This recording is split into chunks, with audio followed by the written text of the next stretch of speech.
Assalamualaikum warahmatullahi wabarakatuh. Saya Suliswaningsih, dosen program studi S1 Informatika, Fakultas Ilmu Komputer, Universitas Amikom Purwokerto. Pada kesempatan kali ini, saya akan presentasikan pernyataan diri dosen dalam unjuk kerja Tridharma Perguruan Tinggi dalam bidang pengajaran. Adapun mata kuliah yang saya ampu yaitu pengantar multimedia. Mata kuliah ini berada pada semester genap dengan bobot 3 SKS. Pengantar multimedia merupakan mata kuliah yang fokus pada pengetahuan, pemahaman, dan melatih soft skill dan juga hard skill tentang konsep yang merupakan pengantar mengenai komponen media digital antara lain perancangan, warna, teks, gambar, suara, animasi, video sesuai dengan Fundamental Principles of Design dan Video Pipeline. Mata kuliah ini juga menekankan pada pembuatan, manipulasi, dan visualisasi komponen media yang berfokus pada penguasaan keahlian di bidang multimedia. Mahasiswa akan dibekali penguasaan dalam penggunaan perangkat multimedia dan memiliki keahlian pengembangan produk di industri kreatif dengan memanfaatkan elemen multimedia. Adapun capaian pembelajaran mata kuliah pada pengantar multimedia yaitu yang pertama, mampu menjelaskan definisi dan konsep multimedia, yang kedua, mampu menerapkan elemen multimedia, yang ketiga, mampu menjelaskan penerapan multimedia dalam kegiatan sehari-hari. Yang keempat, mahasiswa mampu membedakan gambar vektor dan bitmap. Yang kelima, mampu menerapkan font dengan baik dan benar. Yang keenam, mampu menyelesaikan berbagai permasalahan dan berbagai bidang keilmuan menggunakan konsep desain grafis setelah mempelajari video production. Yang ketujuh, mampu mengembangkan konsep multimedia pada industri kreatif setelah mempelajari konsep desain grafis dan atau video editing secara tepat dengan hasil visualisasi yang baik. Selanjutnya, adapun capaian pembelajaran lulusan atau CPL dibagi menjadi 4 kategori, yaitu yang pertama, sikap, yang kedua, keterampilan umum, yang ketiga, keterampilan khusus, yang keempat adalah pengetahuan. Sikap meliputi memiliki sikap untuk mau dan mampu dalam belajar seumur hidup atau lifelong learning atas kemutahiran dan perkembangan teknologi khususnya dalam bidang grafik, komputer, dan multimedia. Yang kedua, menunjukkan sikap bertanggung jawab atas pekerjaan di bidang keahliannya secara mandiri. Yang ketiga, menginternalisasi sikap apresiasif dan peduli dalam pelestarian lingkungan hidup, seni, dan nilai-nilai sosial budaya yang berkembang di masyarakat. Dan yang terakhir, menginternalisasi semangat kemandirian, kejuangan, dan kewirausahaan. Keterampilan umum meliputi mampu menunjukkan kinerja mandiri, bermutu, dan terukur, mampu mendokumentasikan, menyimpan, mengamankan, dan menemukan kembali data untuk menjamin kesahihan dan mencegah plagiasi. Keterampilan khusus meliputi membuat aplikasi grafik, visualisasi grafik, dan multimedia. Yang kedua, membuat desain pada sebuah media cetak dan digital. Dan yang terakhir, pengetahuan meliputi menjelaskan tentang grafik primitif, ruang geometri grafik, dan komponen multimedia. Yang kedua, menguasai pengetahuan tentang multimedia, definisi multimedia, model layanan, dan pengembangan multimedia, dan utility multimedia. Pada setiap awal perkuliahan, saya selalu menyampaikan kontrak perkuliahan sebagai wujud kesepakatan antara dosen dan mahasiswa, sehingga mahasiswa mampu mengetahui tujuan dari perkuliahan pengantar multimedia. Secara umum, dalam kontrak perkuliahan, setidaknya meliputi yang pertama, deskripsi mata kuliah, CPL dan CPMK, rencana pembelajaran semester, dan mekanisme perkuliahan. Adapun mekanisme perkuliahan yaitu sebanyak 16 kali pertemuan di mana sudah termasuk ujian tengah semester dan ujian akhir semester. Selama masa pandemi, perkuliahan dilakukan secara daring yaitu 8 kali pertemuan menggunakan Meet atau meeting dan 6 kali menggunakan forum. Untuk meeting saya menggunakan Zoom meeting dan untuk forum saya menggunakan Google Classroom. Selanjutnya, bobot penilaian dalam mata kuliah pengantar multimedia yaitu 10% kehadiran, kemudian masing-masing 30% untuk tugas, UTS, dan UAS. Selanjutnya, berikut ini adalah cuplikan proses perkuliahan pengantar multimedia yang dilakukan secara daring menggunakan Zoom meeting. Oke, baik. Sebelumnya, Assalamualaikum warahmatullahi wabarakatuh. Waalaikumsalam. Ya, selamat pagi, salam sejahtera untuk kita semua. Baik teman-teman, pada kesempatan hari ini ya kita ketemu lagi di perkuliahan pengantar multimedia. Ya. Oke, berikutnya multimedia. Kalau teman-teman mendengar kata multimedia kan sering ya menggunakan mendengar kata-kata multimedia. Kalau misal Bu Sulis menyebutkan kata multimedia, kira-kira yang terlintas di benaknya teman-teman itu apa? Ada yang bisa kasih opini? Misalnya saya bilang ada teman-teman mendengar kata multimedia gitu, terus yang terlintas di benak teman-teman itu apa? Sebuah media, Bu. Nah, salah satunya ada gambar, mungkin ada audio ataupun video, Bu. Oke, sesuatu yang berbentuk visual gitu ya, tampilan ya, ada gambar, ada teks, ada video gitu. Kemudian ada lagi mungkin yang punya opini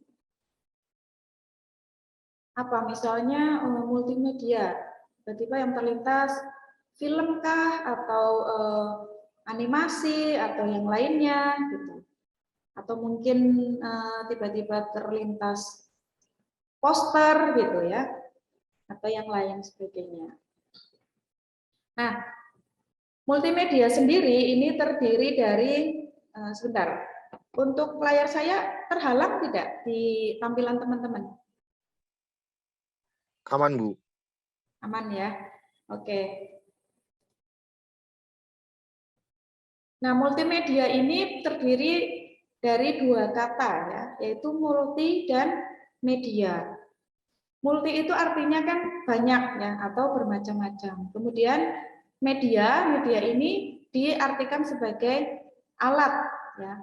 Kalau misal Bu Sulis bilang misal ada ada sendok, ada piring, ada pisau, kemudian ada cangkul, itu berkumpul menjadi satu. Itu kan artinya di situ ada banyak alat ya, ada macam-macam alat. Kira-kira itu disebut multimedia juga bukan? Kalau kita melihat sekumpulan alat, misalnya ada sendok, ada garpu, ada mukena, ada sarung misalnya, ada sajadah, itu berkumpul menjadi satu. Itu kira-kira masuk multimedia bukan? Ada yang bisa kasih opini? Ya. Tadi kan katanya ya, gimana? Bisa, Bu, karena kan di situ ada bermacam-macam objek gitu, Bu. Oke, ya, ya tidak salah dan juga tidak tidak salah dan juga tidak benar juga ya. Jadi kalau kaitannya dengan multimedia, ya sekalipun di situ ada sekumpulan alat gitu ya, yang tadi contohnya saya sebutkan, kaitannya dengan multimedia itu adalah media ini adalah alat-alat yang digunakan untuk menyampaikan sebuah pesan atau informasi gitu ya. Kalau tadi mungkin sekumpulan alat atau banyak alat untuk misalnya ada piring, ada sendok, berarti itu alat untuk makan misalnya gitu ya. Nah, memang namanya sekumpulan alat, tetapi kalau dikaitkan dengan multimedia mungkin tidak salah, hanya saja kurang tepat. Ya, yang dimaksud di dalam multimedia ini adalah alat atau sekumpulan alat yang digunakan untuk menyampaikan atau membawa pesan ataupun informasi. Seperti tadi yang disebutkan di awal oleh Mas Gilang tadi ya, ada menyebutkan ada teks, ada gambar, ada video. Nah, itulah alat-alat yang atau komponen-komponen atau unsur-unsur yang digunakan untuk menyampaikan sebuah pesan atau informasi. Kemudian selanjutnya sebenarnya apa sih itu multimedia? Ya, nah tadi kan kita sudah menjabarkan kata per katanya ya. Multimedia terdiri dari dua kata, yaitu multi yang artinya banyak, media yang artinya alat yang digunakan untuk menyampaikan suatu pesan atau informasi. Nah, kalau multimedia sendiri itu apa? Ya. Nah, menurut pendapat beberapa ahli, jadi ada beberapa definisi multimedia.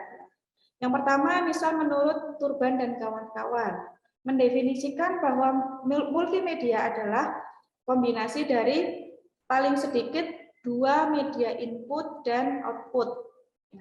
Media input atau media ini dapat berupa audio, animasi, video, teks, grafik, maupun gambar.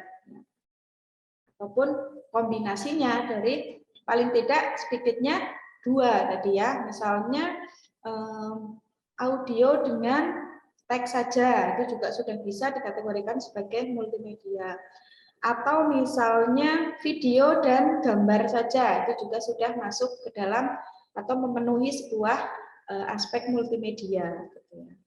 Kemudian menurut Robin dan Linda, multimedia ini adalah alat yang dapat menciptakan presentasi yang dinamis, tidak statis ya.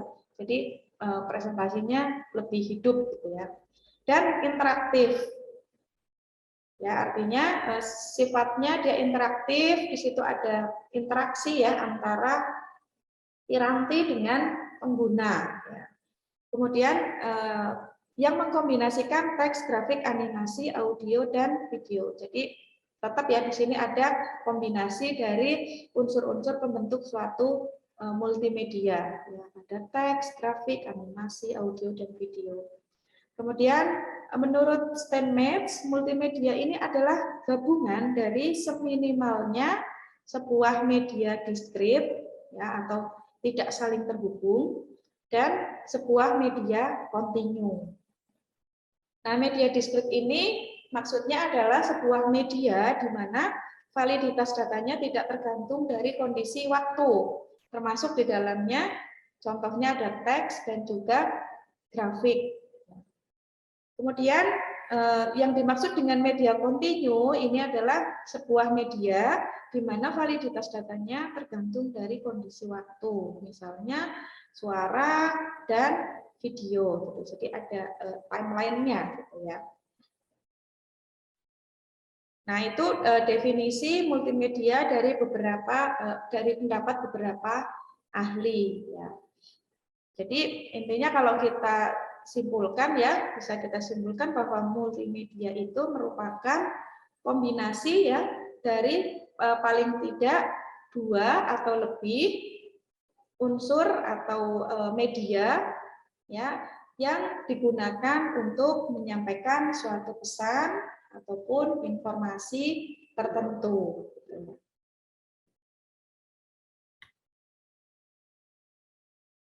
Kemudian tadi disebutkan ya di dalam multimedia itu ada beberapa instrumen ya atau beberapa komponen ya, atau unsur. Komponen multimedia antara lain yang pertama ada teks. Nah, teks ini merupakan salah satu komponen multimedia yang sangat ampuh dan jelas dalam penyampaian informasi. Penggunaan teks ini misalnya digunakan pada judul menu, ya, kemudian pada menu-menu dan juga tombol. Nah, untuk teks sendiri di dalam multimedia itu dibagi menjadi dua tipe, ya. Ada serif dan sans serif. Nah, tipe serif itu yang seperti apa sih, Bu? Gitu ya.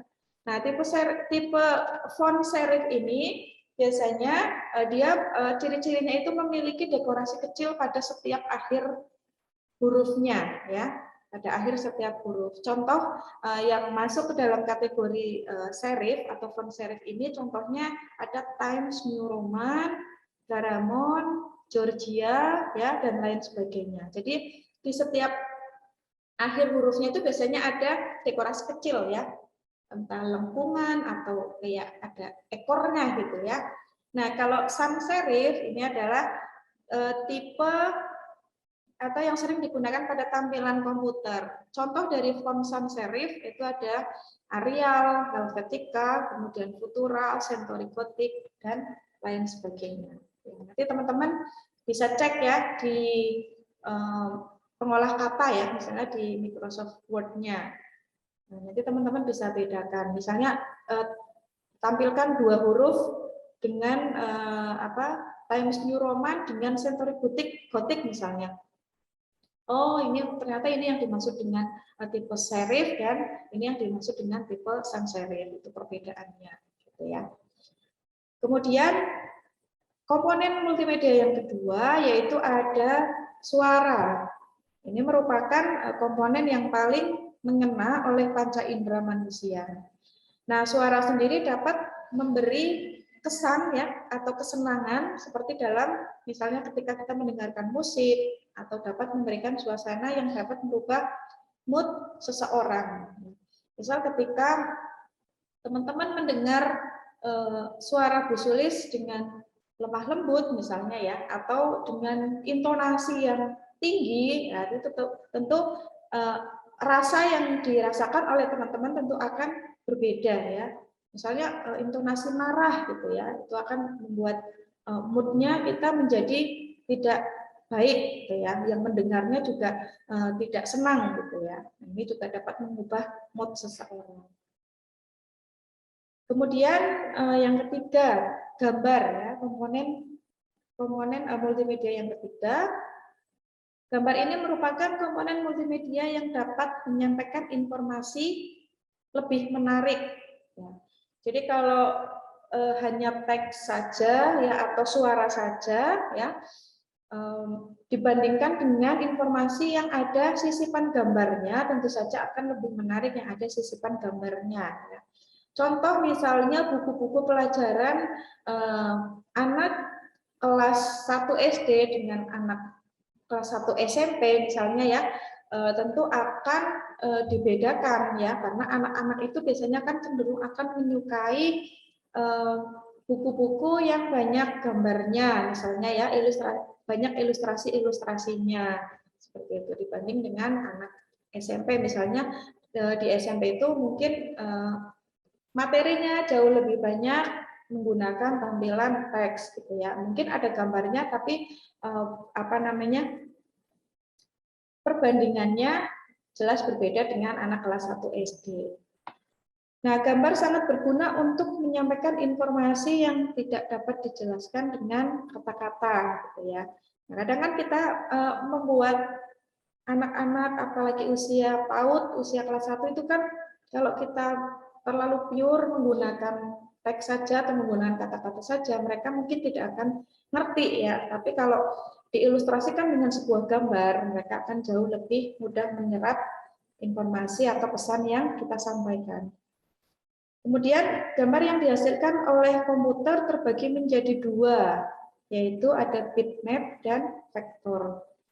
Nah, bitmap ini adalah gambar yang terdiri dari titik-titik kecil yang membentuk sebuah gambar. Kemudian vektor adalah gambar yang dihasilkan dari koordinat kartesian yang biasanya menghasilkan bentuk garis, lingkaran, kotak, dan sebagainya.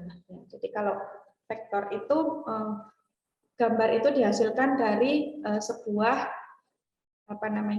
koordinat gitu ya, bisa garis, bisa lingkaran, bisa kotak, dan lain sebagainya. Nah, kalau bitmap itu adalah gambar yang terdiri dari titik-titik kecil atau disebut apa? Ada yang tahu? Titik-titik kecil ini pada gambar bitmap biasanya kita mengenal dengan istilah pixel. Pixel? Pixel. Ya. Pixel ya. Oke, nah ini biasanya software yang digunakan untuk mengolah antara gambar bitmap dan vektor juga akan berbeda. Kira-kira ada yang tahu nggak yang bitmap itu biasanya diolah di software apa nih? Barangkali ada yang sudah tahu. Contoh software pengolah image bitmap. Contohnya apa? Sering loh, sering teman-teman. Mungkin teman-teman juga udah sering mengoperasikannya. Ada yang tahu? Ada Photoshop nih, Bu. Oh ya, betul, ada Photoshop. Terus kalau vektor contohnya apa? Adobe Illustrator, kalau nggak CorelDRAW. Ya, CorelDRAW atau Adobe Illustrator ya. Oke, bagus sekali ya Mbak Novia dan Mas siapa tadi Mas Hijri ya kalau nggak salah ya. Kayaknya nih memang teman-teman ini tertarik di multimedia ya. Oke, tadi kan sudah ada komponen teks, suara, gambar. Kira-kira yang belum disebutkan apa nih? Ya, apa?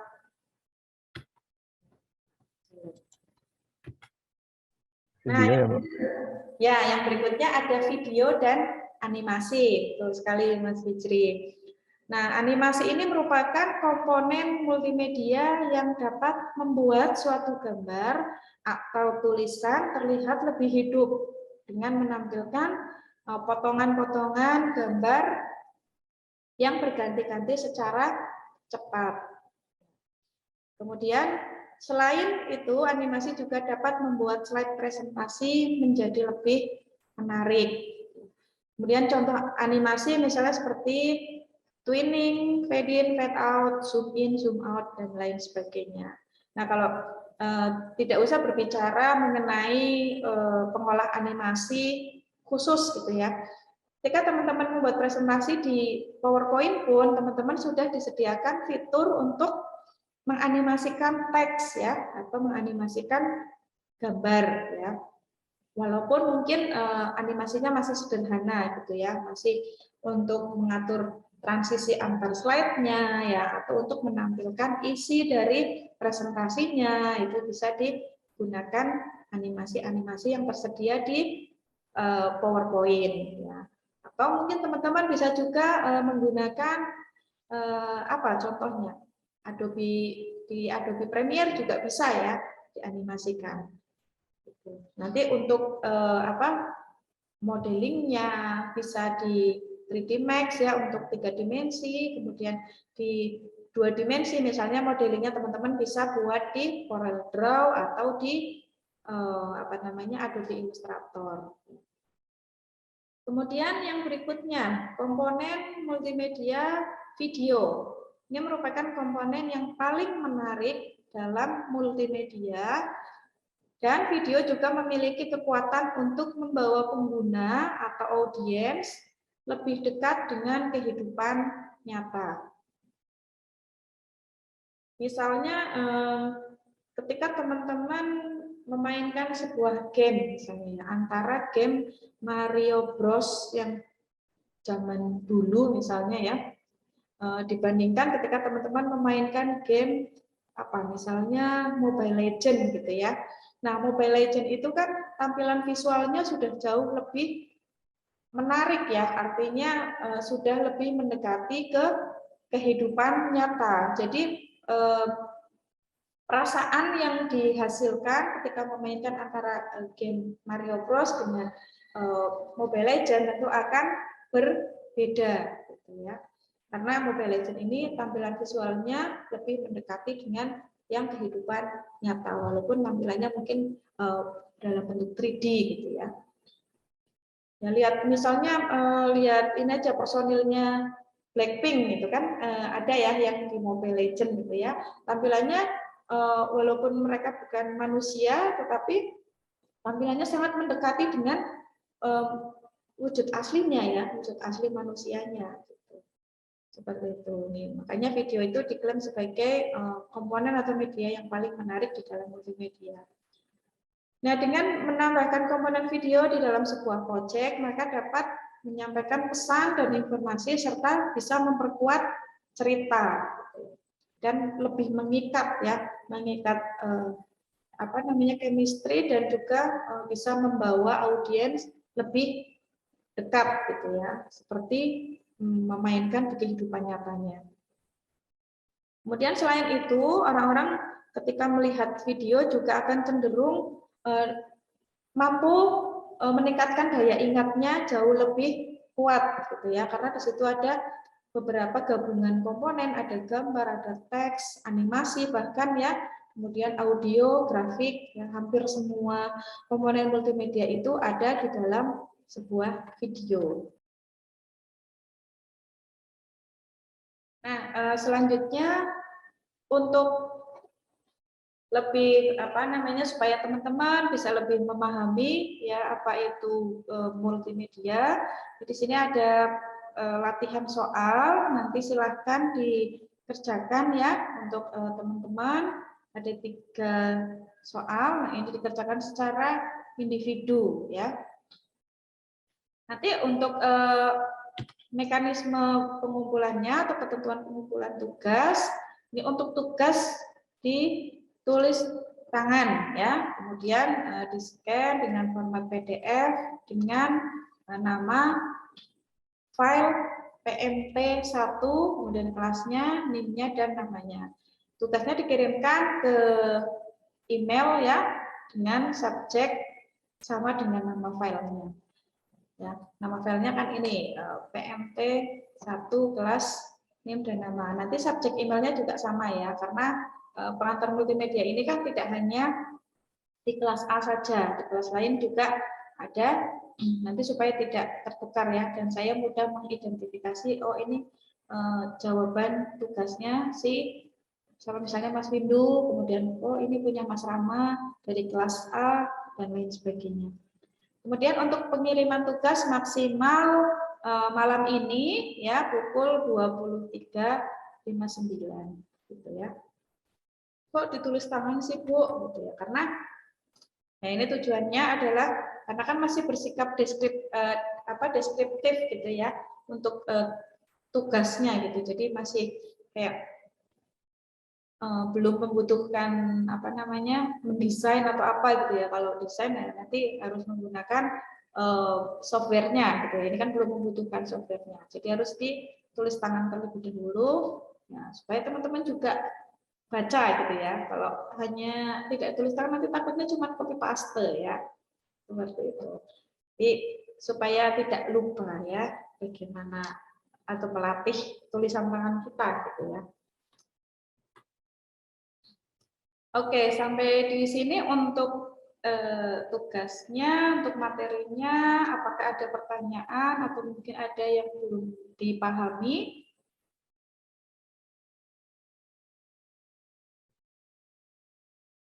Bisa dipahami sampai di sini, teman-teman? Bisa, Bu. Ya. Ya, oke. Kalau begitu, mungkin untuk pertemuan hari ini saya cukupkan sekian. Ya, sampai jumpa di pertemuan berikutnya.